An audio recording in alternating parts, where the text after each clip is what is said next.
If I have a group of guys that are all I'm 6 foot 180 and I'm the small guy, and we're standing outside all day, we're definitely going to be sweating. So Yes. the airbrush with the alcohol would probably be the only. It would be ideal, but I know a lot of people at home don't have the time to airbrush, and plus it takes a lot of practice in order to just make it look right. When I was doing makeup, I did like 9-hour makeup looks, hand painted and hand detailed. And that was just me just doodling and having fun. And I'll also spend hours like drawing on my iPad and working on how to, do more realistic art, because that's like a challenge for me. Because we have a lot of people in the younger generations that they don't have a lot of hope. I think they should. I think they're seeing right now what it's like to actually have to work to survive.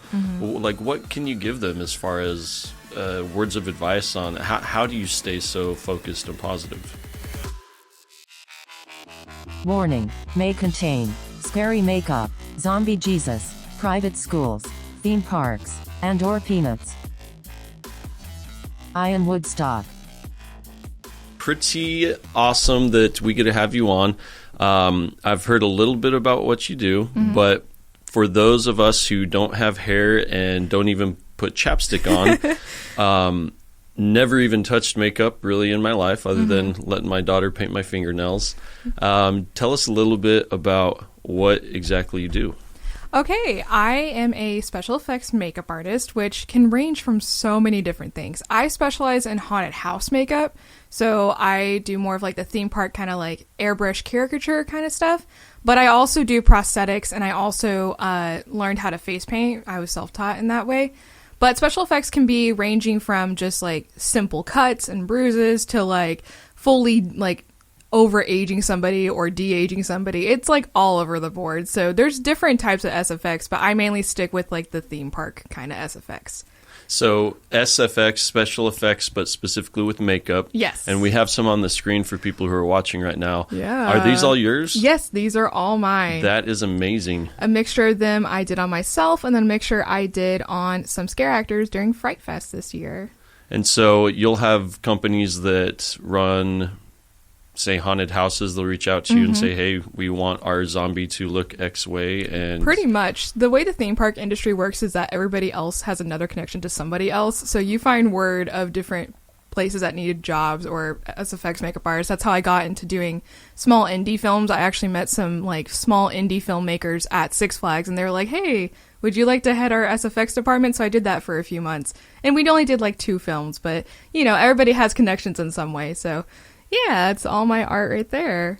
So how do you actually get into this? Is it just I liked makeup, or was there a specific reason you wanted to get into the more haunted side of the SFX? So I got into makeup because I was raised a creative kid. Like, I was either always doodling on a math test or something like that. And during the pandemic, actually, long story short, I had gotten injured when I was on a dance team. And that was like my way to like express myself. And so when I couldn't dance and I was stuck in a boot, I was like, well, what am I going to do? And I had a lot of makeup laying around, and I was like, what if I just spent 5 hours trying to draw something on my face? And I just slowly learned how to do that. I'd always been really into like, how do I put it? Like caricature kind of drawings and like cartoon characters. I went to art camps. I did all this kind of stuff. Again, always doodling. So I was like, what if I could just do that to my face? So I slowly learned how to do that. I didn't have any face paints or anything like that. I was literally using eyeshadow. I think I did one makeup look that had pink eyeshadow all over my face, and my face was stained pink for like a week after that. Yeah.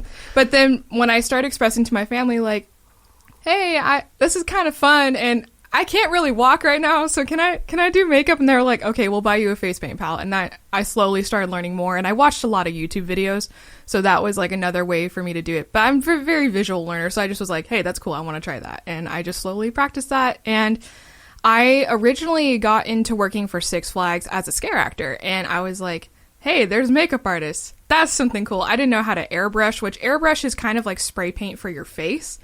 And that's how we do all our actors really fast. And I was watching them, and I was like, I'm going to learn how to do that. So for one of my, I think it was Christmas, my parents were like, you're going to get a laptop for Christmas. Like, no, I want an airbrush machine. And they were like, why? And I said, trust the process. And I got an airbrush machine, and I started learning. Was it the greatest? No, but we all start from somewhere. And I slowly built my portfolio that you see on my website, and that's where it started. And then during August of last year, I was doing a show for Six Flags, and I had came off stage, and they were like, "Is this you?" And they pulled up my website, and I was like, "Oh no, what are they gonna pull up?" And they were like, "You do all that?" And I said, "Yeah, in my free time." They were like, "Okay, you're hired." And I was like, "For what?" And they were like, "We're gonna do makeup." And I was like, "Oh, okay." So I got to do like my dream job, which is doing makeup for Six Flags. So yeah, that's awesome. How long you been doing that? So in total, I've been working for Six Flags for 2.5 years. In September, it'll be 3. But I started doing makeup, like I said, back in August for them. So really, September is when Fright Fest starts. I would say when September hits a full year. But like I said, I feel like I've been there for forever. So, and the listeners can't see it, but we have pictures of these people's faces that are from top to bottom. Like you can't even see their skin. There's that much makeup on it. How long does it take to do like a full get up? It really depends. So any of like on the scare actors, any of the ones that look like there's muscle torn or anything, you actually use the same red because red is the only color in airbrush, fun fact, that can be layered to be darker. So you can get that one, I want to say. We try to save like 10 to 15 minutes per actor, but when you have like 120 actors, you have to kind of do like 5-minute makeup looks. So I would say red is the easiest, but ones like that one with the spine on it, I was known as the spine girl, so I had a lot of people requesting for spines. I would say, I think that one took like 20 minutes, but they would always come in early. So like, would that took 20 minutes right there? Yes. So with the airbrush, you can really do a lot of work real quick. I had one poor actor, I don't think I have a picture of it, but he was like the main IP for our haunted house, and he had to get his whole head sprayed white, and white is a super thick color. Poor kid had to sit there and I do layers of paint on him, and he just had to suffer. I had to do his hair. I had to spray his hair white. He had to gel it down. And he also had purple, which purples and pinks always stain, as I mentioned before. So he was just always stained, and I felt so bad for him. So that one probably took the longest just because of the white. But other ones, yeah, they don't take that long. So how many different artists how many actors do we have at Fright Fest, and then how many SFX artists do you have to have? So it depends on the area. They want to have, during Fright Fest, we'll have a max of like 8 makeup artists, but we have 2 different locations that we do makeup at. We have one toward the front of the park and then one toward the back of the park, so they'll split up the haunted houses and scare zones between that. And I think we also rotate makeup artists depending if we have to cover somebody else. So I would say we had 7 most likely a day. And we all have different art styles. And when I first started doing makeup there, everybody was like, "Oh, this is this person's makeup. This is this person." I was like, "I don't know what mine looks like." And then when I started doing mine, they're like, "Oh, that's a Kara makeup." And I was like, "How?" And they're like, "You can just tell by the lines on it." And I was like, "Oh." And then also bones gave it away. I was the bone person. I think I did a full skeleton arm bone in 5 minutes. Wow. Yeah, I timed it and I was like, "Yeah, I'm so fast at this." It's really nice because when you're also airbrushing, I mean, you have like 2 months basically to keep practicing your art and everything. So I would like pick a day to be like, all right, we're going to try focusing on brow bones today. We're going to focus on wounds today. And so every makeup look, I probably would do one of those and like focus on it and learn new techniques. Cause I mean, everybody's your canvas, and you do have like scare actors that do have specific makeup looks. Like if they're a clown house, you kind of just stick with clowns. But if they're like random scratches and bruises, like for Fear Acres, which was like our cannibal zone, I don't really know what to call it. That's awesome. It's not my favorite zone, but they get scratches and bruises, and you basically call it good for that. So you get to learn a lot of new techniques. And the other thing is that as artists, like I learned from the other artists, because I knew how to airbrush, but I didn't know how to do like the details, tiny lines, because airbrush, like I said, is a spray paint. So you can either blast to full blast or really tiny lines, and I didn't know how to control my pressure with that. So I learned from the other artists, and again, I was practicing every day, and we would come in an hour before the scare actors. So I would just take paper towels out, and I would just start like doodling and practicing my art, and I would hang it on the wall, so it was like Kara's wall. I think I drew a zombie, and his name was Steve. I put him on my wall, so yeah. What type of paint goes in the spray brush? So there's different types of paint you can use for airbrush. There are water-based paints, which you'll see more in like the cosplay community, like the brand Miron, I think, does airbrush, but I personally don't like it because it's very sheer, and you know, with sweat and sweaty actors, it just kind of runs. So you're like, oh, that's not a zombie anymore. That's more just for like an Instagram post. And then yeah, very temporary it stuff. But we use a paint that is called Pro Air, I think, and it is an alcohol-based paint. So you can also spray actors' teeth with it, and it'll stay for a little bit, but then it'll flake off. But It definitely has a scent to it. It's supposed to smell like green apples. It doesn't. It just smells like alcohol. So you'll walk into the makeup room and get a big whiff, and there's like a big cloud of just makeup paint everywhere. Everyone's feeling really good after. Yes, really good. And I've just kind of accepted my fate with my job because the alcohol paint is so thick, and because it's made to not like move because it's like water resistant, my hands are constantly either red or black, and I just kind of have to accept that my hands are always crusty at my job. And whenever like I come home, my family's like, why are your nails look like that? I'm like, don't judge, I made zombies all day, give me a break. That's what living your passion looks like. It does, for sure. Well, that's really cool. I've always wanted to do one of those where how do you do it where it looks like there's actually like a hole in their face? So there are different types of ways. There's different types to make homemade prosthetics. There's so many different techniques. But for Six Flags, we use what's called liquid latex, which is basically, you know, like the tube eyelash glue, the squeezy tube. It's like that, but no, like, I don't. But I can imagine. It's like your regular drugstore eyelash glue, but like stronger and also flesh colored, and it's kind of like a thicker paste. We actually also use it for repairing props as well.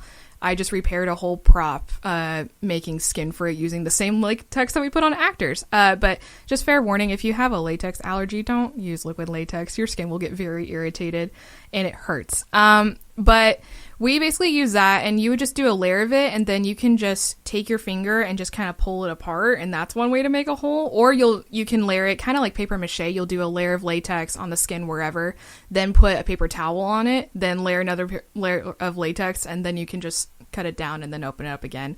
That's how we do our fast prosthetics, because latex takes the quickest to dry. You can just give an actor a little blow dryer, and they'll just sit in a chair with like latex drying while you're painting somebody else. But if you're doing at home, another one is scar wax, which is kind of like a wax putty, and it blends better into the skin, but it's not as sturdy as latex for like a scare actor all night. And like I said, there's so many other ways to do different cuts, but like latex is probably the go-to for like the haunted house industry. So is it the same material? So if you're doing like bumps for horns or... Yeah, to apply horns, again, depends on where they are going, but usually people use spirit gum, which is mostly used for like costume pieces. If you go to Spirit Halloween or Party City, they'll have like their prosthetic section. I wouldn't recommend getting their latex though, because it will definitely irritate your skin. But they have spirit gum, and it's the same principles as latex, but it's like a super glue version of it. So you just apply that on there and stick it on and just apply pressure, and then it'll stay. You preform a horn. And yeah, then you just glue just it a on your pre-made head. prosthetic. And we do have actors come in with like their own prosthetics, and we will apply it for them.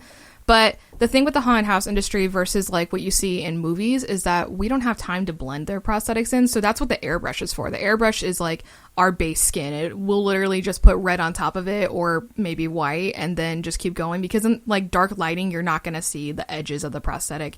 Whereas in a movie, you'll have HD and just pull it up and you'll see all the little lines. So that's like why it takes like 8 hours for them to just do simple SFX, because you have to really blend it into the skin. But when you're doing like 5-minute makeup looks, like I've done a minute makeup looks, we were running behind one day so fast that you don't have time to, go ahead and blend edges. You just kind of go, okay, you're getting sprayed. All right, next. So you were talking earlier about the alcohol versus the water-based. I imagine if you're going to be walking around all day, we were talking about Renfest earlier. Right. So people who want to go out in the streets and do all day in the sun, it's definitely got to be the alcohol-based, right? I would say yes, but depending on your skin. I recently went to a con and I did my friend's makeup, and on me, there's also another type of face paint that like you can just buy for yourself that's like cream-based, which is kind of like oils in a sense. And you can just scoop it out of its little thing and then apply it like regular foundation or anything. But depending if you have super oily skin, like my skin gets super oily, it'll slide right off. But my friend had super dry skin, and so I did the cream on her, and I set it with like powder, and then I actually also used hairspray as a setting spray to make sure it would stay all day. And it never moved. It was like 13 hours and it stayed on her. And I was like, how are you not sweating it off? And she was like, I don't know. And her wig was going down to her forehead. And I was like, how is it not, like, it would be gone on me. So again, it just depends on your skin type. But cream base, I would say, is better for like doing your base makeup, but you have to do a lot of layers to set it. For me personally, I like to do at least like 3 different layers to set it, because cream is just very finicky, and I also have like super sensitive eyes, so if I use cream paint around my eyes, it'll just cry off, and it's like, oh no, my makeup, it's ruined. But for characters that like need smudgy makeup, I definitely use cream makeup because it's easier. But we don't, like I said, we don't use it in the haunted house because actors are very sweaty, and they're already sweaty when you get into the makeup room because they're just, I don't know why. So sometimes even when we airbrush them, it just doesn't stay because their sweat is just slowly taking it all off. So if I have a group of guys that are all I'm 6 foot 180 and I'm the small guy, and we're standing outside all day, we're definitely going to be sweating. So yes. the like airbrush with the alcohol would probably be the only.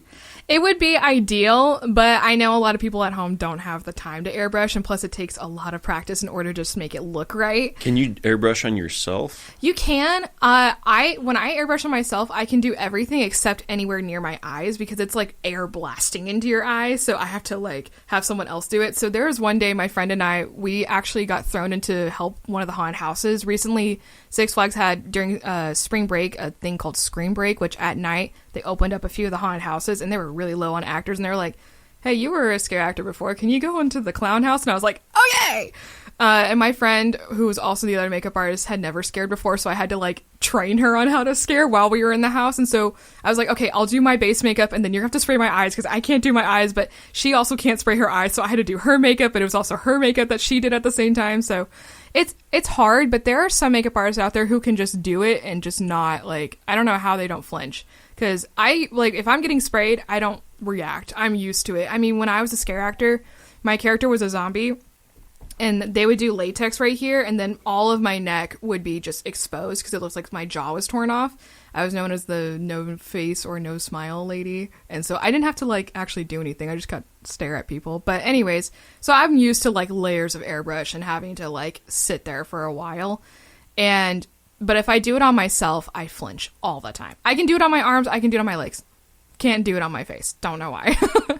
So when it's not around Halloween, you're not doing what is it? Is the Scream Break? Yes.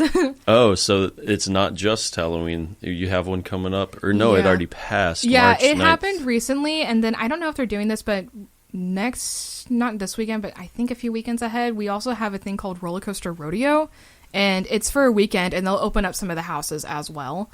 But I don't know if they're doing that. They did it in the past few years. But we're having some renovations on some of the houses right now. So it is pretty much a year-round thing. It is, but to give like a glance at what it looks like. So let's say we start with Fright Fest. Fright Fest ends. We have a 1 week to switch over to Christmas. And that's already such a pain. And for makeup artists, it's kind of more chill. I went and did art and design, which is anything you see that is like sign related, prop related, or even like building painting is all us. So because of also me doing props professionally, they were like, hey, can you fix some props for us? So during Christmas, my friend and I, during like the end of Fright Fest, during the week we would be there when Fright Fest wasn't open for some days. So we would go and just like fix some of the like gingerbread cookies or whatever. But for makeup, you only have, depending on how many people they cast, like 4 elves. You maybe do Santa. And then we also had a like Nutcracker ballerina doll show. So we did like their makeup as well. We have toy soldiers. So it's like you can do most of the makeup in like 2 hours. And that's like with them coming and going and having like downtime in between. So Christmas is kind of chill. And then after Christmas, we get, I think, the first 2 weeks of January off. And then we go into Mardi Gras. Which Mardi Gras, there's so much in Mardi Gras, but we open our house of voodoo during that. So we'll be doing voodoo makeup, and which is either you can go like skull and bones, or you can do like cool like green and purple fades, because the house is mainly like green and purple. Like that's like the motif in it. So I usually stick with that. And again, it's kind of like Christmas. Like it's only open on weekends, so we're both there the whole day, but we only do makeup for like 2 hours. So the rest of it, we're just like, another part of being art and design, we also like go around the park and like make sure like, oh, this sign needs to be taken down so we can repaint it. This is broken. We should probably fix that. So that's what we also do during the day. But like we also get to go through the haunted houses even during Fright Fest for free, so we can see our makeup. But also just because haunted houses are fun, so I like to go say hi to the actors. But after Mardi Gras, then we go into summer. We haven't been doing anything for summer. We're actually as a team preparing for our new land, which is the kids area. It used to be the Wiggles area, and then we lost the contract with the Wiggles. So then it was called Little Thrill Seeker Park? No, Kidsopolis, then Little Thrill Seeker. And then they decided officially that we were going to open a DC Universe land. And I can't say everything about that, but we are prepping for that, and we are slowly getting the ball rolling on that. But currently, me and a few other people are redoing one of our scare zones, because it's very sad, and it was a last-minute scare zone, and all the props were left outside to rot. Yeah, so I'm currently working on a skeleton horse. His name is Roach. I named him after the horse from The Witcher. But I repaired him. He's still very sad, but I gave him some skin, and I gave him, some love that he needed. His leg fell off, so I had to fix his leg. So it's just straight skeletons? Yeah, it's full-size horse? Yeah, he was toward the end. It's called our Hell Valley, which is like a cemetery. It's like our outdoor haunted house. But because it was left outside, all his like wood base rotted, so he was like slowly falling over to even more death. So I fixed him. I also made a tombstone with my name on it, because there's a lot of tombstones in there, and I was like, I'm gonna be a little extra. So I made my own tombstone, and then I had other requests to make more tombstones, so I'm working on that right now. And then my friend, she's working on, I want to say he's like 8 foot tall, this big, gigantic, like Grim Reaper looking dude. And he's supposed to be an animatronic, but we never plugged him in. But he has light up eyes and his head turns and he talks.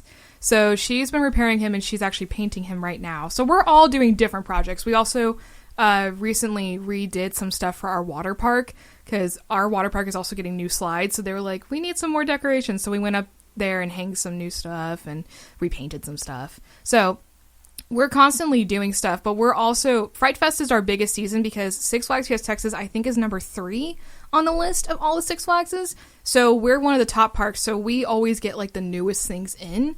So like the DC Universe, we have like a few new rides that were announced that are not at other Six Flags. You'll see copy and paste rides, and usually they'll originate from our park. DC, and I know you can't say anything, but I can speculate. Yes. You might be learning how to do some Harley Quinns and some Jokers. Well, okay, so I can tell you what was announced. We originally in the park, there was the rides that they're keeping. There's airplanes in the front, and that was turned into Green Lantern, and my great friends, they painted that, and it looks so amazing. Mel and Alina, if you're watching, y'all killed it. So they did the Green Lantern ride, and that's already up and running. They also put the new DC Universe sign in the fountain, and it looks cute. The other ride that was there was originally like, it was kind of one of those tower rides that looked like fruit baskets, and it spun, and it was all a little kiddie ride, and that's getting turned into Poison Ivy's Toxic Spin, and I love Poison Ivy. I love her aesthetic so much. The other one we had was a little kids coaster. Originally it was called Romp Bop a Stomp from the Wiggles, and I always called it that, but it's getting turned into Batgirl's coaster, and they already painted it, and it looks so cute. Then underneath it is like, those little cars that like kids drive on like the little track? Yeah. It's one of those, and that's Penguin's ride. And I don't know if I can go into the whole story. I don't remember what was announced, but basically you're driving around with Penguin during a bank heist, and because you go underneath Batgirl's also there to like stop you. That ride's super cute. And then new rides being added are Cyborg, which is another spinny ride, and then a Shazam ride, which is just a drop tower bouncy ride. And then they're also adding, at Disney World, they have a thing called a People Mover, which is like a little tram tour that goes around Tomorrowland. We're getting that, but it's called the Metropolis Transit Authority. I couldn't remember the name of it, but we're getting that right now. And that's going to go around just like the little area. And the DC area is like in the middle. And then around it is also another ride called Skyscreamer, which they're getting turning that into Supergirl. And then across from that, they just built the Kid Flash coaster, which is a really cool coaster in like design wise. It's a dueling track coaster, so you can either ride a yellow car or a red car. And along the track, there's LED panels of lightning, so it's really cool when it works. And then near Supergirl and all that, there's also Superman. So it kind of all connects, and there's a Joker ride. Harley is my favorite character, and she only gets a cardboard cutout. So oh no, I know. So Six Flags, if you're watching, I I want more Harley stuff. Do you have like actors that will go around as characters, Disneyland-esque style? I know that they want that, but I don't know if we are. Okay. I know that they definitely want that. and I may or may not have seen some of the costumes for it. And as a cosplayer myself, I was like taking notes of what they had. When they switch away from DC, you might be taking some of the costumes. Some of the notes. But that's another cool thing about my job is that because I work in art and design, we have to collaborate with so many different things. So the umbrella of it is at Six Flags, there is entertainment, which entertainment is what I'm under. And when I was a performer, that's also what I was under. But along with that, we also have our costume shop who produces, makes all the costumes, takes care of the costumes. So I always go and say hi to them because when I was a performer, they were always fixing my wig or something. So I'll be like, hey, what's the latest on DC? And they'll be like, oh, you want to see it? I'm like, yes, I'm a big nerd. And I always geek out when they were talking about DC and they asked us for sketches. I want to say like for 3 weeks straight, I was sketching on my iPad all these concept designs, like paint colors, all this different stuff. And then they were like, just kidding, DC sent over sketches. And I was like, oh, all right. But then I looked at the DC binder and it was so surreal because I wasn't a big comic book person, but I was a big Batman Arkham Knight video game person, so I love the aesthetic of that. And I also love Lego DC Batman supervillain game. It's so funny. But I always played that game, so I always had like a big knowledge of DC from that, and I read some of the comics too. And when I looked at all the planning they did, like the way that Poison Ivy's getting painted, Penguin was exactly how I drew it, and I never had seen the sketches, so I was like, hey, DC. Vindication. Well, I know. I was like, so I'm on the right track is what you're saying. So it's cool to see, like, them building everything. And I know slowly, like, we'll be out in the park building and, like, adding stuff to the rides. Like, Penguin, I think, is going to get the most love and attention, which I like Penguin, don't get me wrong. It's a cool storyline. I like the ride idea. I don't know how we're going to pull it off in such a short amount of time. But you know what? I know our art and design team can build a haunted house in a week. So I'm not too worried. So you were saying your team, although you specialize in makeup, you sometimes will do walls, do other things. Are you part of like actually painting the rides as well, or do they contract that out? It depends. So I know for Green Lantern, we contracted out like the base color, but then our art and design team who specializes in automotive paints and such went and sprayed and did like lightning bolts and all this kind of stuff. It looks really cool. They get up in like harnesses or... Yeah, if they have to. I know one of them had to get on a cherry picker lift and had to go over it. And there's also a gigantic globe on top of it. So they were painting that in the shop as well. The big green orb is what I call it. But we also airbrush that as well, because airbrush is not just for makeup. You can also use different types of paint through it, depending if you dilute it or not. There's airbrush paints, and then there's like airbrush acrylic paints. There's all different types of stuff. So I know they went and airbrush some stuff as well. And I know we're going to be hand painting some stuff on some rides, but I don't know what that is yet, because they really haven't decided. So yeah, one of the guys I baptized back in the day down in Brazil, he did very similar to what you had. He got injured and got I just forgot the word, even though we're talking about it right now, airbrush setup. And he said he was just going to start trying out airbrush, and he would do a few T-shirts for us. And then all of a sudden I walk into his house, and his son's entire wall, he transformed from just plain white, smooth, to it looked like it was brick being busted out 3D style, and it's giant, like 7-foot Hulk busting through. Yes.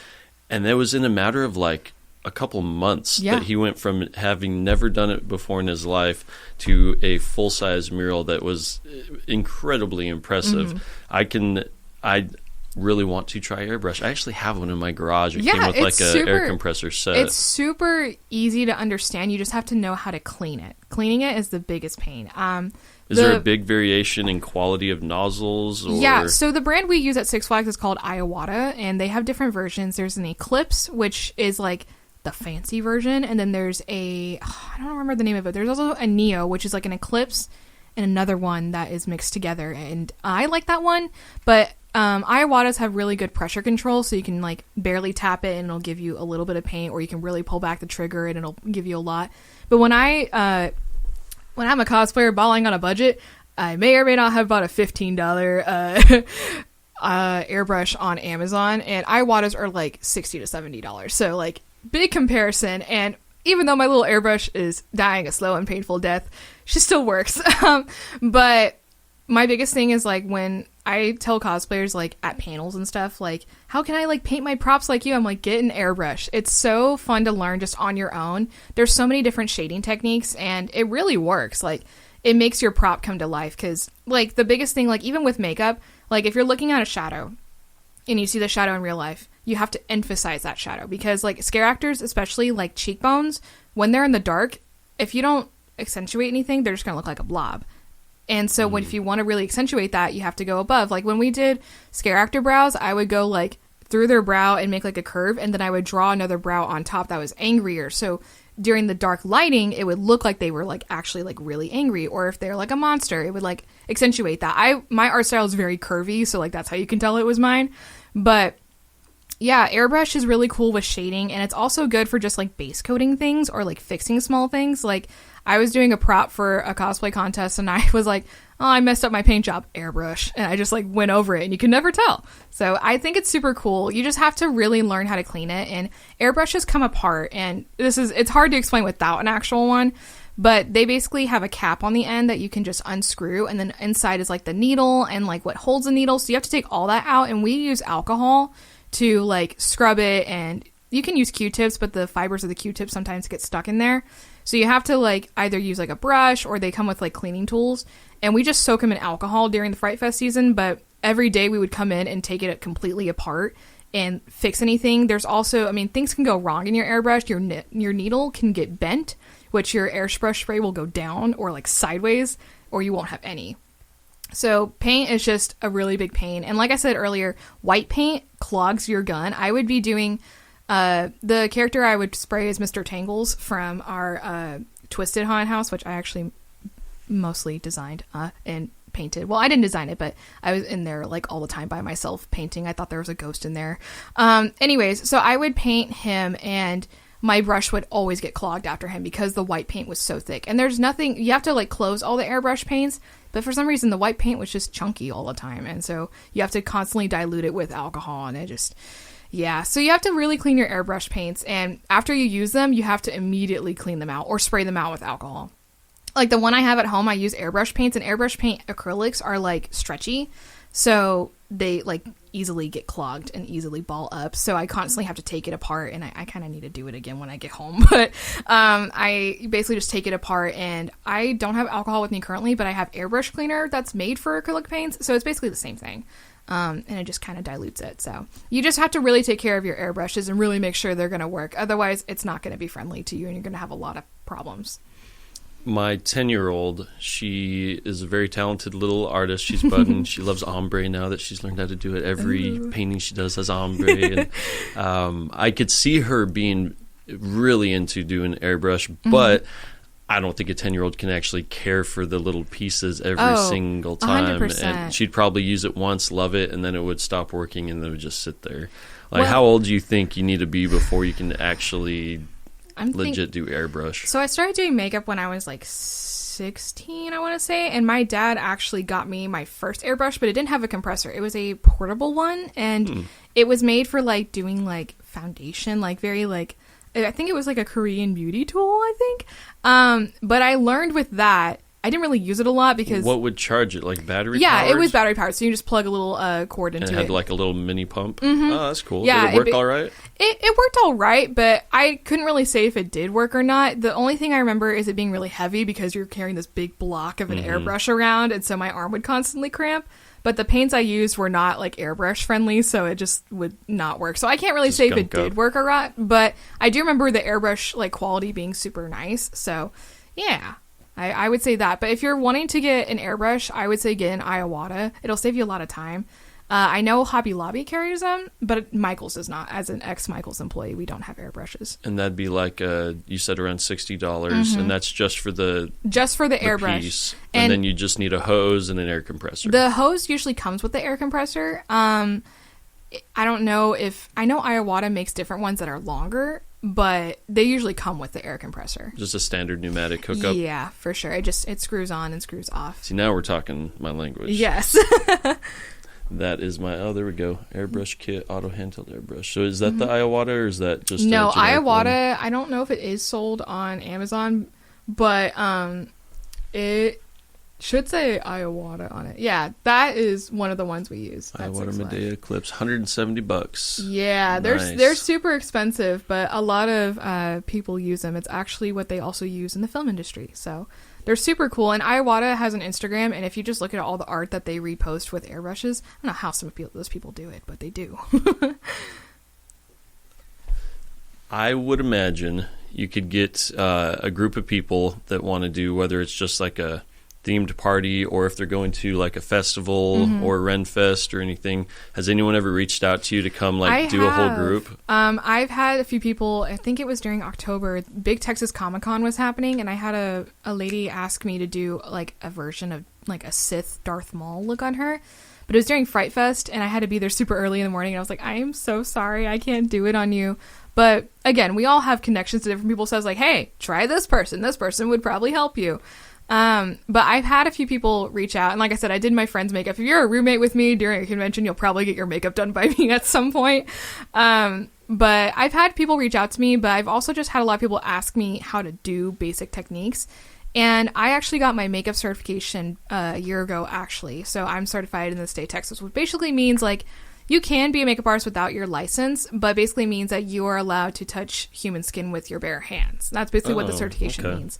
So I went through a 17-week course, I think, through Boss Beauty Makeup Academy. It was actually right next to my house, and it was just once a week, and we would just learn a new technique. But I like the school, and it's good because it's like a general range for like anybody who wants to start makeup, like if you never touched makeup. But as someone who had already had like a year and a half experience going into it, I kind of sat there and doodled on my journal the whole time. But I still did the homework, and I still had fun. Like, we got to play with makeup every single day. The biggest thing I learned from there was how to like sanitize your brushes, which, ladies, if you're watching, you can wash your makeup brushes with dish soap. It cleans it very fast. Just let them air dry. It has to be blue dish soap. Why blue? Because blue is the only one that actually scrubs it for some reason. And I think the other colors, for some reason, like give it a weird like film on top of it. I don't know what it is. But you can also, there's like another brush cleaner that they recommended, but it was like $60 from Sephora. And I was like, I can just get dish soap. It's fine. But that was the biggest thing I learned. And we also clean, like, also at Six Flags, we clean our station the best we can, because Six Flags is a little grimy place and there's always dead bugs everywhere for some reason. But we always spray it with just alcohol, like isopropyl alcohol, like 99%, I think. And we just mist it everywhere just to make sure everything is safe and clean before we do makeup. Now, when you're doing in between actors and you've got 5 minutes, you can't really, like, do a whole lot. But the least you can do is spray out your gun. But when you're doing, like, wedding makeup, I've done wedding makeup before. It's not my specialty because I like making monsters. But I've done my best friend's wife's makeup. I've done her roommate's makeup for her wedding, which is also my cousin's brother's wife's. Yeah, crazy. But I did their makeup as well, and they came out so cute. I got to put glitter on them. Did you airbrush that too? No, I did that all by hand. I don't personally... Just brushes? Yeah, I don't personally like airbrush foundation. It just, I don't know, it's very sticky, and I'm a very, like, I want it to be matte and set for the whole day because I know weddings can be emotional. So I didn't want to go with, like, airbrush foundations, plus that means I have to carry my whole air compressor around, and that's already a pain as it is, so... What type of air compressor do you have? I have, like, the standard kind you find on Amazon. Like, if you look up, like, airbrush air compressor, it's like a blue one. That's what we also use at Six Flags. A little smaller one, like a... Yeah, it's like this big, and it has a handle on it. Like a gallon or half gallon, something like that. Yeah, that's the exact one that I have. Oh, that's a little guy. Yeah, that's what we use. That's not running my nail guns, that's for sure. Yeah, that's what we use at Six Flags also. But we... also use iaW carries an air compressor, but it dies a lot quicker. And these guys last a long time. And if you look at the bottom, there's also like a clear little cup thing. That is also can fill with water, and that can also affect your airbrush. So at the bottom, there's like a little nozzle that you press, and it just like farts out water and like gross stuff. So that's another way to make sure. And there's also a pressure gauge on there that you can adjust. I like them. They also just make sure like whatever table you have it on, it vibrates, so it'll move and shift, so make sure your table's really sturdy, because I've had an air compressor fall off before. For someone who has so much of a library, you have quite a bit of experience being able to paint so many people's faces over and over and over again. You're also very young. Yes. So you seem very, very positive and hopeful as well. And as an old guy who just turned 40, I keep on reading in the news that the younger generations are just have no hope. They're not hopeful. There's no way for them to live in the future because we're tearing this world apart. Do you feel hopeful? I definitely do. I knew from a young age that I wanted to work in theme parks like that. I always loved going to Six Flags, and I always loved Disney and Universal. And when I became a scare actor and I got to see like, oh, there actually is careers in here, I started like formulating a plan of what I wanted to do and how I wanted to do it. And my dad taught me this. I'm very wired like my dad, and he told me, why not? Like, why not go for this? Why not do that? So that's how I actually got into cosplay, and I actually started becoming a judge and everything is because of that. I constantly applied for things, even if they were out of state. I was like, you never know what the future might hold, and that's what I started doing. And because of cosplay also, like, it started building my prop abilities and started doing that. And I always looked on a very positive side because I'm always like, I don't want to think about negatives because that just makes me sad. And when I started getting this job, which was basically my dream job, and essentially, I realized that if I wanted to work at the bigger theme parks, like the big, like Six Flags or Universal, I would have to have like 2.5 years of experience.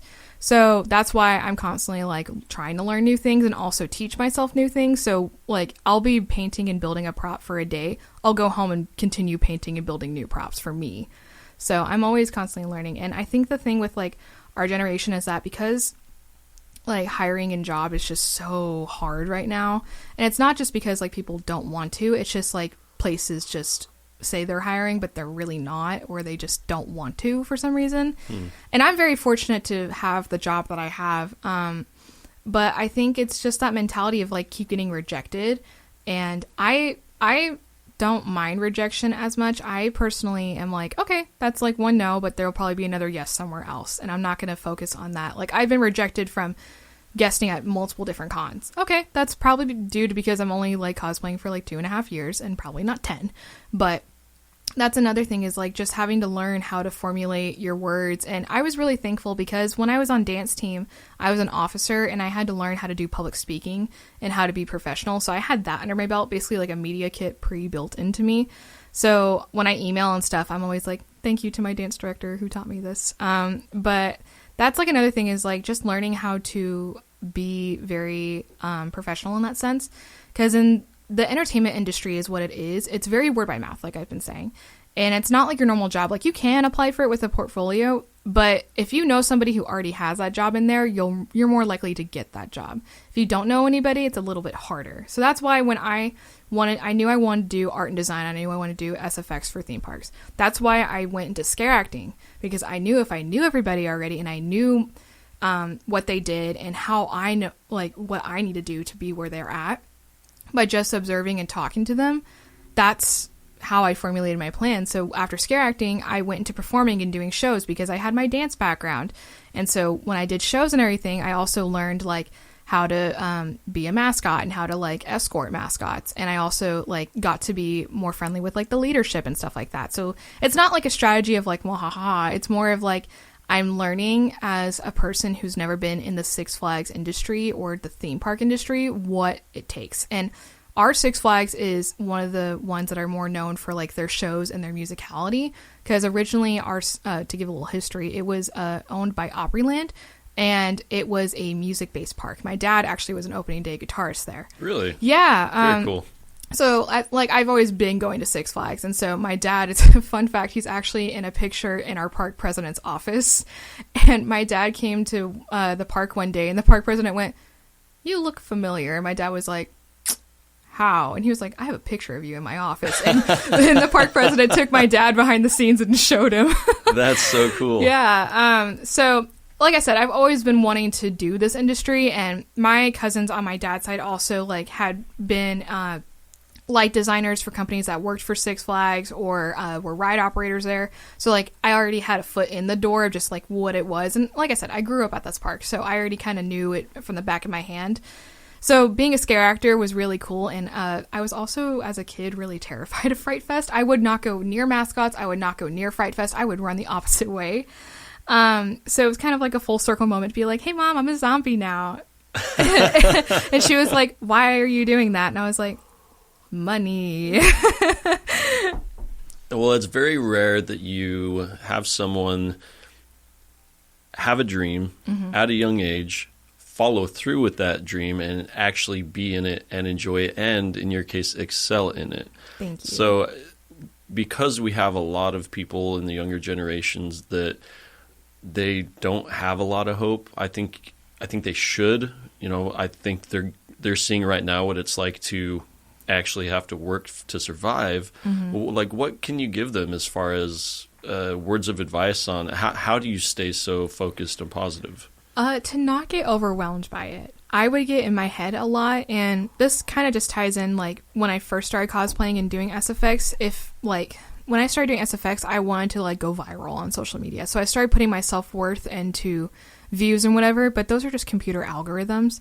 And when I realized, like, hey, that doesn't matter anymore, it made everything so much better, because I didn't have to think about, I didn't get, like, 1,000+ views on this and, whatever. And when I just started, like, having a mentality of, like, this is for me, it became a lot more fun. And when I started doing cosplay contests, and, like, I was really competitive, and I started, like, building these crazy things, and I was like, if I don't win, I'm not good at this. And then, like, when I didn't win, I would, like, totally just be, like, detrimentally, like, upset about it. But then again, I realized this is for me and this is fun. So, like, I actually did a cosplay contest yesterday, and I went in it with the mentality of, like, hey, I'm just here to chill and vibe. Like, I'm not here to, like, be, like, super competitive. And I won second place. So I was like, hey, like, that's still cool. Like, like I said, I'm not trying to put all my self-worth into it, because I think when you start making your identity your art, which, again, I talk about cosplay and I talk about makeup a lot, but when I started realizing that, hey, I'm just more than that, and it doesn't have to be just that, I think that's the biggest thing. And I love it when people come up to me asking about SFX or asking about cosplay, and they're like, how do I get where you are? And I'm like, just have fun. Like, literally, I will be in my room for like 8 hours building something, and even though I hate every minute of building it, I know it's going to be fun in the end because I get a cool cosplay out of it. Or when I was doing makeup, I did like 9-hour makeup looks, hand painted and hand detailed, and that was just me just doodling and having fun. And I'll also spend hours like drawing on my iPad and working on how to, do more realistic art, because that's like a challenge for me. So I'm like, the thing is, we're always learning. And when I started cosplaying, I would think the judges were like professionals and they already knew everything in the industry. And then when I started judging, and I realized, wait a second, these judges who have more experience than me are fascinated by my cosplay because I've never used that technique. Oh, so that means that we're always learning. And that's like a big thing I can say to anybody who wants to start competing in that industry, is that cosplayers are always learning. I listen to so many cosplay podcasts, and they're always like, hey, did you hear about this new thing? And I'm like, I know how to do that. So that's another thing. And like, also as makeup artists, like like I said, we're always practicing our art. We're always learning new things about our art, and that just makes it better. Like, I definitely know from beginning of Fright Fest to the end of Fright Fest, my art definitely improved, because I was scared to even just airbrush a person when I started doing it, because I'd always been used to doing it on myself. And then by the end of the year, I was already like super great at it. And then we moved into like elves, and I learned how to like be more soft with it, because it's very different from making a zombie. So you just have to like really like understand that just because I'm at this point and I'm maybe the same age as you does not mean that you have to be like me, because we're all wired differently. And I always put that pressure on myself to be like, there are like 15-year-olds who are doing crazier stuff than me. Okay, but that doesn't, like, maybe they grew up learning how to do that stuff. You are self-teaching yourself these things. Like, you need to, like, calm down, take a chill pill, and just learn. And when you stop comparing yourself to your views and your likes and putting your self-worth into what you have been trying to learn, it makes everything a lot easier. I always love the story of Beethoven and Mozart. Mm-hmm. Two different geniuses, both geniuses in their own right, but Mozart, it was quick. He had a gift, and he liked to play and party. Beethoven grinded and just put in time and a lot of effort, but they both made these beautiful masterpieces. And I think everyone can learn from that. There are going to be people that they're just savants, mm-hmm. but don't let their success keep you from practicing and doing what you love. And you kind of have to, like you said, you would sit there for hours for no reason. You're not getting paid to, you're just doing it. when you find something that you truly are passionate about, all of a sudden you're enjoying life, period. And it's not for this goal. You're not doing it to win. You're doing it to do it. And then if you're wise enough, you realize, well, that's going to get me to a next level at some point. You're going to go to sleep and wake up, and all of a sudden you're the person that you looked up to years past. And I found myself many times in life never taking a shot because I saw the percentage that I was going to fail, and it was really high. And I'm like, well, no point in doing that. I'm going to put my time elsewhere. Instead of going into music like my dad wanted me to, I'm like, nope, I'm going to go into business, or I'm going to go into medicine, because that's a safe bet. And now I'm 40 and my guitar's hanging on the wall and I suck at it, but I love doing it. And I'm like, man, what would have happened had I listened to my dad and just practiced and practiced and practiced? And I wasn't a Mozart, but I could have been a Beethoven. And it really warms my heart too to hear your story, because it's so drastically outside the realm of anything that I even imagined in my life. I'm like, oh, you can paint people's faces with a spray can, not a spray can, but the equivalent of, and but there's so much joy in it. And the fact that humans are these insane, adaptable beings, it's amazing how diversified that we are. We can have all these little niches, and all of us, there's no way for any one single person to truly experience all these little niches in life. And being able to see a very specific and unique part of that, doing FX art for haunted houses and all the other stuff that you do, I'm all about it. I think it's fantastic that we live in this society where we allow this stuff to happen and we let it flourish. It's just beauty, and that's what I think humanity should be always striving for, along with everything else. But at the end of the day, if we make this world a more beautiful place, then we're doing all right. Yeah, I always just have the mentality of if I'm doing a job that doesn't make me happy, then what's the point in it? And money. Yeah, besides money. But, I hate my job.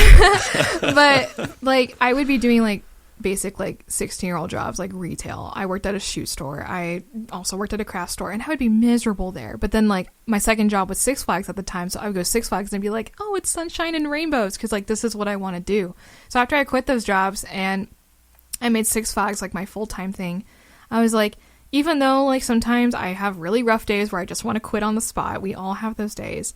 At the end of the day, I really do enjoy what I do, and that's the biggest part of it. If you don't find your happiness in your job, because you're going to be stuck there for 12 hours a day, if you don't have that happiness, then you should probably look into what you actually want to do. And my dad was my biggest inspo about it, because when I first got out of high school, I didn't know what I wanted to do, because dance had been my whole world. And then after getting injured, and I had done makeup a little bit, but I had no idea what I wanted to do. I knew I wanted to work in theme parks. At the time, I wanted to be a Disney parade performer or something like that.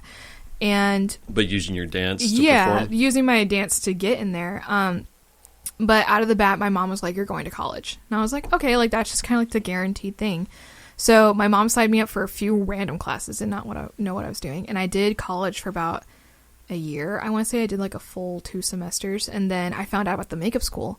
And that's when I started working at Six Flags, going to, doing Fright Fest and everything. And I was like, oh, I want to do this.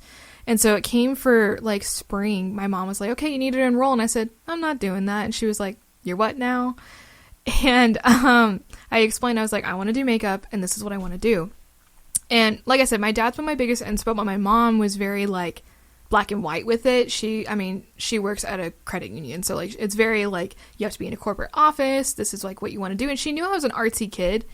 But she was like, you need to find a degree that'll help you in some way. But my dad was like, I'm in no position to tell you that, because my dad went on the road at, I want to say 18, playing guitar in Nashville. So my dad was like, go for your dreams. And he sat me down the other day and he was like, if you get a job at Universal, take it and run. Don't let it stop you, because we all know at some point, in 3 years, you're probably going to be living in Florida or California anyway. So my dad's been my biggest pusher on it. And it's so fun because when I started doing makeup, it was very hesitant for me to do it, because with doing zombies and scary things. It's not really what your parents want you to be doing at like 1 a.m. They're devil worshippers. Yeah, no, I literally did a glamorous demon look. And my mom sat me down and was like, you're getting possessed by Satan. You need to stop. She did not. Yeah, really. And like, I love my mom. Don't get me wrong. I love you, Mom. But it was... Is that this one that you have on the red one? Yeah, that one right there. I did that one. Yeah, that's great. I could see how your mom would think that you are worshiping Satan. Yeah. But that's just, I mean... And my dad, his take was that, like, hey, if you do it too often, I'll be a little bit concerned. But, like, it's art. It's not like you're actually doing it. And when I started doing more makeup and I started, like, doing, like, that Luigi makeup I did, that was all eyeshadow. I didn't have any face paint. And when I started learning how to do high def and... That was eyeshadow? That was eyeshadow, yeah. I didn't have any face paint. I had white eyeliner at the time, but that was pretty much it. But I really like your Pac-Man one too. Thank you. I did pixelated. a whole video game series for TikTok years ago. But yeah, no, when I started doing more scary stuff and I wanted to go to Fright Fest more, my mom was like, this is like totally not what you used to do. And I think it's been harder for my mom to accept that what I want to do. And she's always kind of viewed like Six Flags as more of like a temporary thing. And she actually sat me down the other day and she was like, I just want to know what your career goals are. And I'm like, have you not been hearing me for like the past 5 years of what I want to do? So when I re-explained it to her, she was like, oh, I just wasn't sure. And I said, you weren't sure? How many times have I said, I want to do haunted houses at Universal. I want to do this. But like I said, my dad's always been like, yeah, it's cool. And my dad actually, when you guest at a convention, you'll have a booth and you get to like sell things. And my dad always goes and helps me. And so he'll always like be my little booth person and he'll like always talk and always boast. He's always pulling up my Instagram and showing people. But yeah, no, it was hard. And like, even when I go to like family events and they would hear about like me doing like scary makeup before I started doing like, when I started actually doing scary acting, everybody was like, like very side eye about it. Mm-hmm. And it was hard to like convey that like, no, I'm not getting possessed by Satan.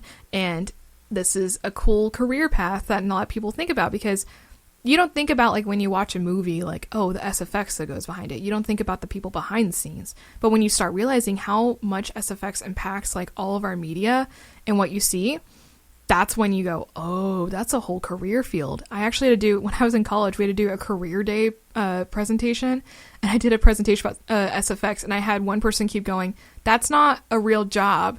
That's not going to get you anywhere. And I was like, have you watched The Last of Us? Have you watched these horror movies? Have you seen all of this? This is a huge career field. And I'm really thankful because my boss at my job has so many connections and he's been doing makeup for years. So he's the one who taught me like how to do what I do now. And we, like I said, we always learn from each other. So yeah, that's like, it's hard when you were raised in a very tight Christian household to do something like this. And it's also hard because like when you work in an entertainment industry, there's a lot of like, you know, a lot of like LGBTQ. There's a lot of like all these different people. And like, I'm one of those people that I'm not going to judge. Like, hey, you live that lifestyle? Cool for you. I'm not going to like intrude your day with saying what, like I think about your life. Like that's just not, and plus that's also a toxic work environment. Mm-hmm. And I remember when I started working at Six Flags, my mom was like, you need to preach to every single one of those people there. And I was like, well, I'm a zombie. I'm supposed to be scaring people. Zombie Jesus in the house. Jesus. So you said she's pretty religious. You said Christian. Mm-hmm. We can relate in that regard. You know, my parents both very, like their whole entire life, top priority is God. Yeah. And it's the religion that they raised us in. And when I chose to go a different route, I don't think unless you've lived through it, you can truly understand the difficulty of separating from their base beliefs. Yes. Because, you know, to really cut to the heart of it is you have to admit to yourself that your parents aren't right. And that seems very simple. Yes. And some people are lucky or unlucky enough to where their parents, they never thought they were right, so they don't have to go through that. But when you're raised in a society, in a culture where everyone around you, they're like, yep, this is the truth, everyone else, they're just lost. We need to help them find the way. And you feel good about it. And you see a lot of miracles around you that are like proof that it's all right. And then you grow up and you do what I think my religion taught me to do, which is, open my eyes and see the truth. And you're like, oh, there's more out there. At first, it's a very difficult thing. You either have to, it seems black and white, or it seemed black and white to me. Yeah. And it was only after years and years and years of struggling and wrestling with it that I realized that it's anything but black and white. And that gives me comfort. But going through that process until you truly figure out, like, hey, there's more ways to look at this thing called religion or whatever we call it, it's a very difficult process. At least it was for me. So when you were approached by your mom that you were now a Satan worshiper because you were doing demons, like, what was your reaction back to her? I was kind of offended. Like, I was like, do you really think you raised a kid to do that? Like, do you really think I was going to do that? And to give like backstory also, my mom at the time had been working at a church, and she was like the head's like assistant or stage manager, and she was running the whole show. So as a kid, I grew up in the church, and I saw like all the behind the scenes, which tainted my view. And I saw how corrupt it can be and how much it's just a cash grab. And what did you see? I saw, well, how can we, not have taxes on our latest LED screen? How can we, put like fireworks and like pyrotechnics in our little tiny auditorium for VBS, and just all the stuff that I was like, okay, but if we're talking about like true religion and we're not trying to be like a money pit, why are we putting like disco balls in our, like, why are we doing this? Because like at the bottom line, like in the Bible, it's like you have to, worshiping God can literally just be a guitar and a singer. It doesn't even have to be a song. But churches, like, what I realized is that they started like, oh, we have to up our game because this church is doing it and nobody's coming to our church. So it was a big competition thing. And I mean, I would be there all the time doing free child labor, and helping my mom because she had so many jobs and nobody would help her. I had to help her. So every Sunday I was like her little like helper. I ran baptisms by myself at like the age of 8. Like I had to learn how to do that. And I mean, I was happy to help my mom, but she was constantly stressed out, and hearing the drama about different pastors and hearing how like it's so every one of them either had like a very traditional view or had like a relaxed view. And so like when my parents got divorced, oh my God, like the amount of stigma that was around me. And then they wouldn't let my dad back in the church. They wouldn't let him come to the church. And even if they saw him in public, like I would be with him and they would just like walk away like they didn't know us. And so it was one of those things, like growing up, I realized like, oh, this church is like showing me that like Christians do have a shady side. And like I will go to church if like I'm invited, but I'm not like going out of my way anymore. Plus I also work weekends sometimes, so it's kind of hard to. What a sinner. Oh, I know. But like I don't know how to put it. Like when my mom sat me down and talked about like me being a Satan worshiper and stuff, I had always pointed out about all the stuff going on in our church, and she'd be like, no, that's not. And I'd be like, do you realize the torture you're being put through right now? Do you realize? And when I was a senior, we would have football games until like midnight the night before, so I wouldn't go to church sometimes. And I really realized the church was kind of being cultish with me because I was also part of the youth group. And if I didn't come to youth group on Sundays, they would start finding my Instagram that I never gave out at the time and start like either they had my phone number or they found another person to contact me asking why I wasn't at church. And they were like, oh, we just care about you. And I was like, why are you stalking me on social media? That's kind of weird, bro. And when I stopped going to it, everybody was like, where's Kara? Where's this? And like, I get it. I was there all the time, but also like, I was moving into college. I was like learning new things, and frankly, I didn't want to be at that church anymore. But when my mom stopped working there, and then she like took a few months off, and then now works at the job she has now, she sat back and she finally realized like what my dad and I were trying to warn her the whole time about all the stuff that was going on at that church. And working at Six Flags and everything, and seeing that, hey, these people are living their lives chill free without having to be constantly told something about the Bible every single day. I was like, that's actually kind of nice. And I also went to private schools up until 8th grade. I went to a very brainwashing Christian school. I went to Cornerstone, and we were forced to take Bible classes. And we also, if like you had a science class, it wasn't really science. They didn't teach you actual factual science. It was Jesus made this happen. That's how it worked. And how did they describe like dinosaurs and stuff? Oh my God. They would be like, the Big Bang never happened. And it actually happened because God just thought about it one day. And I was like, okay, so how did that happen though? And I would ask my science teacher all the time. And she'd be like, because God said so. And I'm like, okay, but like, if we're talking if God said so, so what was the actual physics behind it? What was this? She'd be like, oh, well, in your textbook. And I'd be like, no, what does it actually say? Tell me what it says. And they could never answer. And then when I started going to public school and I realized like, I don't gotta take a Bible class and I don't have to learn things. Like in Bible class, we had to do like presentations on what was infiltrating young people's minds and through media. And I had to do a presentation about that. And because I was a big theme park nerd, I may or may not have done a 10-slide presentation about the Haunted Mansion. Not totally because I want to talk about how it was evil, just because I wanted to talk about theme parks. But I got an A on that project. But we also had like a whole thing, and we took a true and false quiz.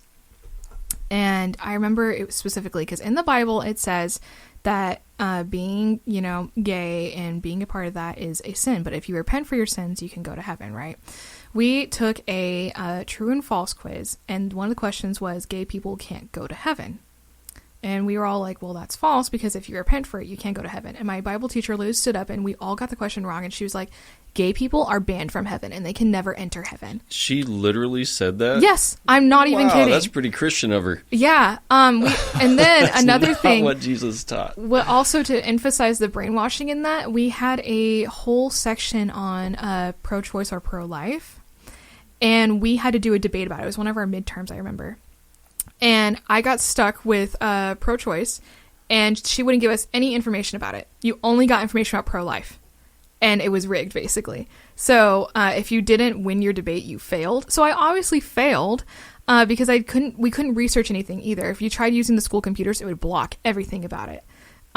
So that was another thing. Like when I stopped going to that private school and I went to public school, and I realized like, people aren't having to learn this stuff. Like it felt like a weight was lifted off my shoulders. Like I felt like I broke through like my code almost, because like I realized I don't have to learn and be forced to think something. Like I remember when the Trump versus Hillary elections were going on, my history teacher sat us down and was like, if you vote for Hillary, you are going to hell. If you vote for this person, you're going to, like, literally sat us down like that. And I was like, but Mr. Hembry, I don't know anything going on. And they would like show us all the bad things that other people do, and they would glorify this person, be like, this is who you need to be.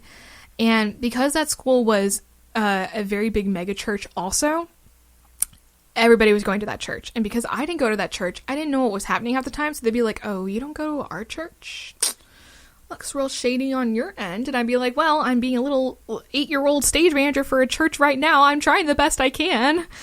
So your mom worked at a different church? Yeah, she worked at a different one. That actually... Was it also like mega church style? No, but they were trying to be. They were trying to be. I mean, if you have fireworks in your church, I'd put you in that I remember category. one VBS, they had like the hosts come in on a zip line. Something like that. VBS was the church? Yeah, okay. It was the Vacation Bible School, but the church was called Wayside Chapel. And then the school that I went to was Cornerstone Christian Schools, also Cornerstone Church. So gotcha. I drive by Cornerstone. I've heard of that before. I drive by Cornerstone Church and I just shudder. I just like start going into fetal position. I'm curious how much money flows through churches like that. Oh, I remember when I was going into freshman year, they were moving campuses to their new campus on Northwest Military Highway. My mom went to the school after I stopped going there, and to drop off like some of my old uniforms and stuff. It was made of marble. The school was made of marble. It was like... Gosh. It looked like a college. Like and I drove over there when I was doing like driver's ed or something, and I looked at it and I was like, this looks like a military base. It doesn't look like a school at that point. So much money went into that school, and I mean, tuition was crazy. And it was also, that school really like made it worse for me because that school is also very either academic or sport driven. So there was barely anything for the arts. So I was doing dance at a studio at the time, but like I didn't feel really like creative freedom until I went to public school, and I felt like I could grow more for sure. So it looks like Rachel brought up a one in Oklahoma. They brought in $143 million in cash and non-cash donations in 2018, reported $281 million in total assets. Yeah. $143 million a year. I wonder where all that money goes. That's just a single, that's not like a big organization. No. Because like Mormon Church, they got some flack in the news because they had like, I don't know, like $500 billion floating. Yeah, something like that. But that was over like generations of saving and investment. And when they did the research into it, there really wasn't anything illegal, or they followed all of the rules. And I don't know if most churches can say that. I'd like to know, like, with the Mormon Church, it's like worldwide. And so you've got millions of people all thrown in a little bit there. And then if you do what the Mormon Church says you should do, which is be frugal and save, and, you know, save for the rainy day or the second coming, whatever it is, I'll have to admit, I got no issues with how the church has handled their funds. All told, the church total wealth is now thought to have reached a new high of around $265 billion in 2023. So I was wrong. Only $250 billion. I remember in middle school, they were building at Cornerstone's campus, like their church, a new children's building, and it was supposed to be Noah's Ark. And they had animatronic animals in it. And it was supposed to be like, the outside was a normal building, but the inside was the entire ark, and they were spending all the tuition money that people were paying, basically, to build that. And I think they're tearing it down now. Oh my gosh. But I was like, I remember thinking, like, okay, why are we doing this? Because, like, I mean, my church was small compared to that church, but, like, why are we putting animatronic animals inside a church? Like, that's usually what you find at a museum, not at a church. I mean, the story of Jesus throwing out the money changers at the temple kind of... Oh, I didn't know they had a turtle in there. Oh, is this the actual place? That's what it looked like. No way. That's not like a full-size Noah's Ark, but that's giant. Yep, that's what they had in there. And we can't, you know, just talk shit on churches. Oh, they do yeah. a lot of good. They do. mean, I was just bashing Joel Osteen the other day, and this was probably a year ago, and, you know, we've seen some things about his church, himself, his actions that we love throwing up on the news and saying, oh, look at this asshole. But someone heard that, and they kind of came to me to the side, and they're like, hey, man, you know, you're talking a lot of, you know, shade on that guy. But he changed my life. I said, what? You're not even from Houston. He's like, no, I listened to it on the radio once. I was in a really dark place. I was, you know, thinking very dark thoughts. And I don't know how I ended up listening to it, but at the end of the day, that brought me out of a dark place. It helped me get through a very difficult time. I would be happy to send him as much money as I can because he literally saved my life. I'm like, wow, that's powerful. And it's, you know, there's definitely a desire for people to look at other people's beliefs and be like, that's ridiculous. Obviously, the dinosaurs got here somehow. Yeah. It couldn't just be God said so. But the fact of the matter is nobody knows. I mean, they could be right. I don't know. The Jews could be right. The Mormons could be right. I think we're all right in a certain way. But, I mean, if we're just looking at, you know, the universe as it exists, we don't understand it. Even science, it's all theory, and we're disproving a lot of things that we've thought for a long time. We're not even sure if the Big Bang happened the way we thought. Right. Mathematics is showing that if our model's right, there's good evidence there is. But any scientist, if they say they're a scientist, has to admit that it is all theory. Your peers can review it, and it's going to change at some point. There's stuff that we simply don't know. And when I was in seminary school, one of my teachers all of my teachers actually were just fantastic. That's one thing I have to stress about the Mormon Church. Most of the horror stories I hear from people going to like Christian schools or like Catholic schools, they would always talk about these like jerk nuns or like these people that were just blinded. That was not my experience. I had these guys that were honestly like very caring people. They talked about what Jesus actually talked about, which is being kind to others, taking care of the meek. It was very, looking back, I have no ill will towards how I was raised. I feel lucky in that regard.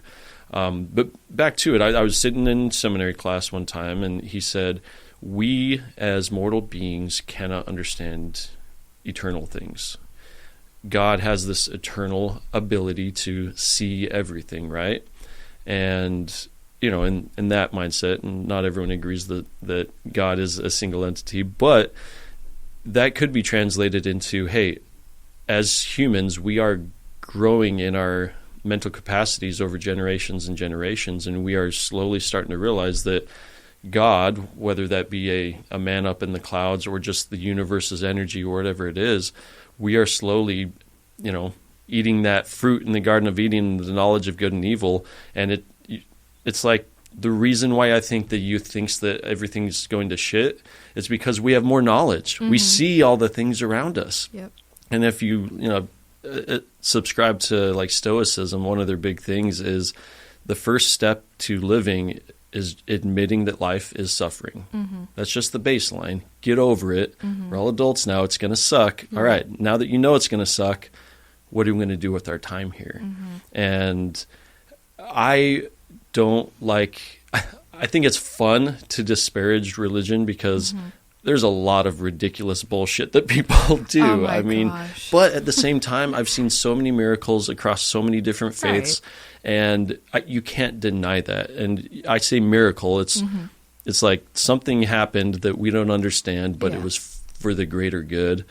I'm going to take the good, and if there is the negative parts, like you were talking about, there may be certain churches that have some hypocritical actions going behind the scenes. Right. Let's try to weed that out, but don't throw the baby out with the bathwater either. Yeah, and that's just me saying, like, I would hear, like, the strategy they would use to, like, choose their worship songs and how they wanted to play it to make people feel things, to think that it was, like, the Holy Spirit.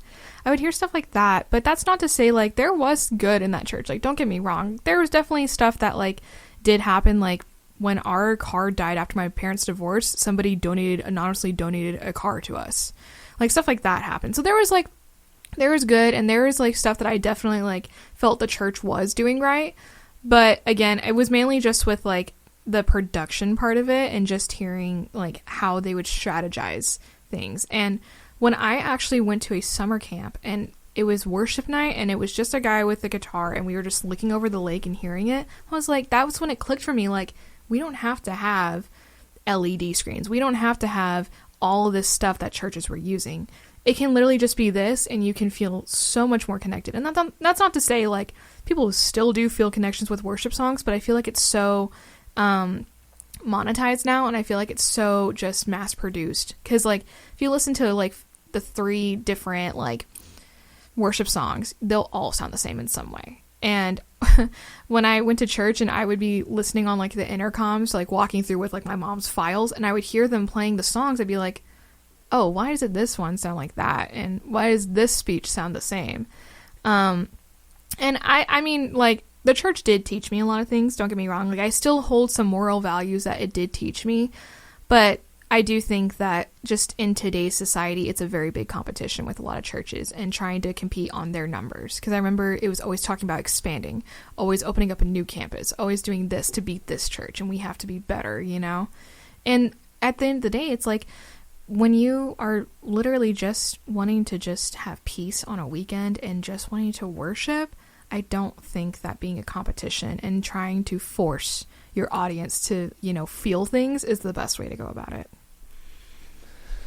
Well, Kara, I've very much enjoyed our conversation. Learned a lot, and true to form, I'll talk about either drugs, religion, or politics at least once. So we got one of those checked off. But I want, or I hope that anyone who listens to this who may feel like there isn't much hope, that something as obscure as SFX art can be a career if you just dedicate yourself to it. And the positivity that you have and the outlook on life that you have needs to be spread out. I just think that we have the option in our lives to either dwell on the shadows, or we can shine light on things and enjoy this experience that we've given, as long as we understand it's pure suffering, and then just get over it and move on with our lives and enjoy the beauty. There's always trial and error with everything, and once you realize that, like, I have to do a little bit of suffering to actually enjoy something, I think that makes everything so much better.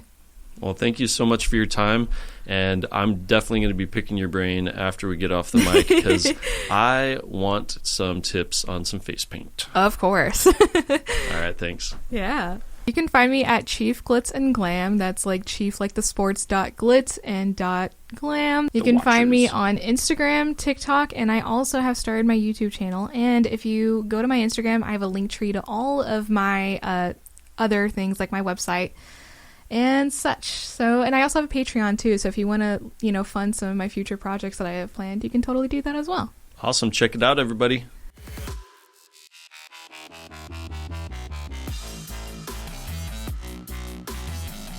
I am Woodstock.